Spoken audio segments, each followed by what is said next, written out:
Adam özünün kayakta ölgönün bilbeydi.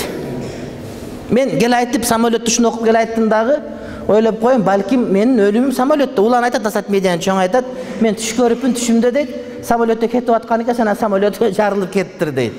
Анан Кудай сактасын дедим, бул эмне деген сөз? Анан кийин жакшылыкка жооруп, анан учуп келе бердик. Эми түш көрдүк деп эле учпай коюш керек беле. Анан самолетке чыгып окуп атсам, ушук деп ушака келип калыптыр.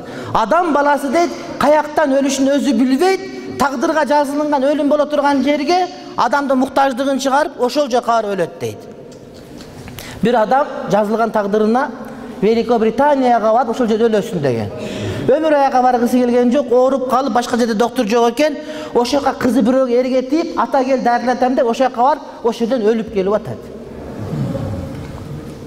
Бирөө өмүр бою Түркияга, Анталияга эс алсам деп 100 жыл эс алат, акча чогултат. 100 жылда ошол жака өлүп калат. А бирөө Маккага жазылган экен, акча чогултуп барат, квота жетпей калат, виза жетпей калат, болбой калат. 10 жыл дегенде зор келешип барат, Маккадан өлүп калат. Ажал уш. Мен эми самолетте болсо болгон экен, ошого жаңа тишим бар деп кетип атам деп, анан кийин ушинтип кайра келдим интип эле. Лукман сүрөсүнүн 34-аятында Кудай Таалам айтат: "Ва ма тадри нафсун маза таксибу гада, ва ма тадри нафсун би айи ардин тамут, инналлаха алимун хабир."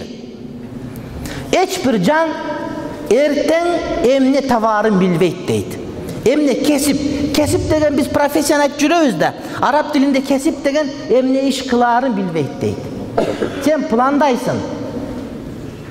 Кул жеймин дейт куйрукту, Кудай берет буйрукту, бирок эртең эмне кыларын өзүң билбейсиң. Сен пландайсың, аракет кыласың, бирок эртең тандоон кандай болоорун өзүң билбейсиң. Бүгүн ушинтип ойлоп атасың, эртең ушундай кылам деп. Бирок эртең менен абалга жараша шарттар өзгөрүп, башка ниетиң болуп кетиши мүмкүн.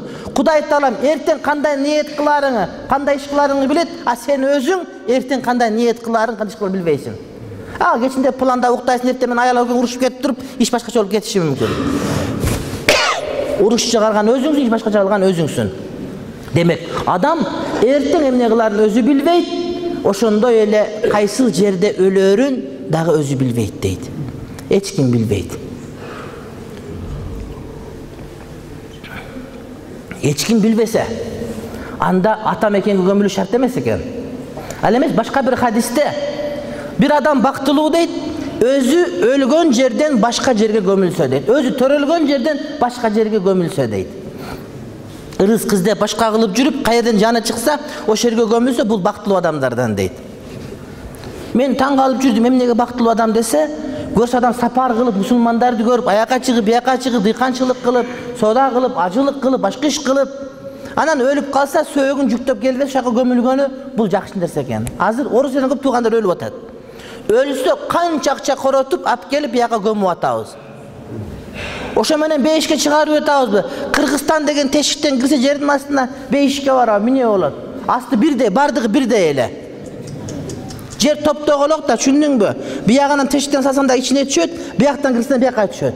Новосибирскиден киргизип берсең ошонун ичине кирип кетет, шаар элестетип көрө бер.